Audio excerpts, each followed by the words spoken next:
কোমরের নিচে পচন ধরেছে, আর তাই শরীরের অনেকগুলো অংশই অনুভব করতে পারেন না ফরহাদ। নিরুপায় হয়ে যেন ছেলেকে একটু একটু করে শেষ হয়ে যেতে দেখছেন মা মমতাজ বেগম। পেটেতে সব অপস হয়ে গেছে, কোনো চেষ্টা করছি কোনো কাজ হয় না, অপস হয়ে বিছানা করে রয়েছে। ছেলে আমার ঘরে কাজ কাম করে খাওয়াইছিল, একটা ছেলে আর কোনো ডাল ফুল নাই। ব্যয়বহুল সেই চিকিৎসা করানোর মতো সামর্থ্য নেই ফরহাদের পরিবারের। দেনা ফেনা করে আপনি যখন দিয়েছে, আগলা মানুষে দিয়েছে সাহায্য সমর্থ এমনি সামনে আমি 11 লক্ষ টাকা খুঁজেছি, 2.5 লক্ষ টাকার মতন দেনা করছি। 2.5 লক্ষ টাকার মতন দেনা আছি। এখন পোলার বাড়িতে লইছি, পোলার নাভি হইতে নিসমি সে অবশ হয়ে গেছে, নাভি হইতে নিসমি অবশ হয়ে গেছে, পোলার পাঁচা টাচা এটি গা হয়ে গেছে।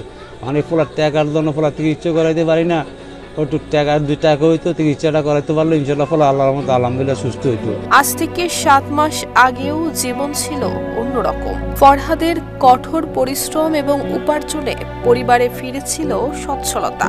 ঈদ উল ফিতর উদযাপন শেষে গ্রাম থেকে ঢাকায় ফেরার পথে গাজীপুর ফ্লাইওভারে ঘটে যায় এক ভয়াবহ দুর্ঘটনা। থেমে যায় ফরহাদের চলার পথ। অ্যাক্সিডেন্ট আমার জীবনটা এলোমেলো করে দিছে। অ্যাক্সিডেন্ট করার পর দেনা ফেনা কইরা এমনি সেমনি টাকা পয়সা নিয়ে যা গাড়ির অপারেশন করাইছে করার পরে যা গার্ডে ঠিক আছে, কিন্তু আমার নাভির এই জায়গাতে শুরু করে পাওয়াটা এগুলা আছে কিনা আমি কইতে পারি না। 24 ঘন্টা শুইতে লাগে, লড়তে চড়তে পারি না। লড়তে চড়তে লোক 3-4 জন আমার ধরা লাগে, আমি লড়তে চড়তে পারি না। মানে আমি চাই আমি আগের জীবনে ফিরতে চাই। আর মনোবল হতে হয় স্পার্জিত। জেরুজালেম 25 বছরের পথ চলায় নিরাপদে রাখার প্রত্যয়ে। ভোলা সদর উপজেলার চর সামাইয়া ইউনিয়নের 7 নং ওয়ার্ডের বাসিন্দা ফরহাদ। তার চিকিৎসায় এখনো পর্যন্ত ব্যয় হয়েছে প্রায় 11 লাখ টাকা। অর্থের অভাবে বাকি চিকিৎসা করাতে না পারায় তাকে ঢাকা থেকে বাড়িতে নিয়ে আসতে বাধ্য হয়েছে পরিবার। সে সুখে থাকাকালীন তার পিছনে পয়সা লাগিয়ে গেছে, যদি এখন কোথাও সাহায্য পাওয়া যেত তো তার চিকিৎসা করলে ইনশাল্লাহ অবশেষে সুস্থ হইতে পারত।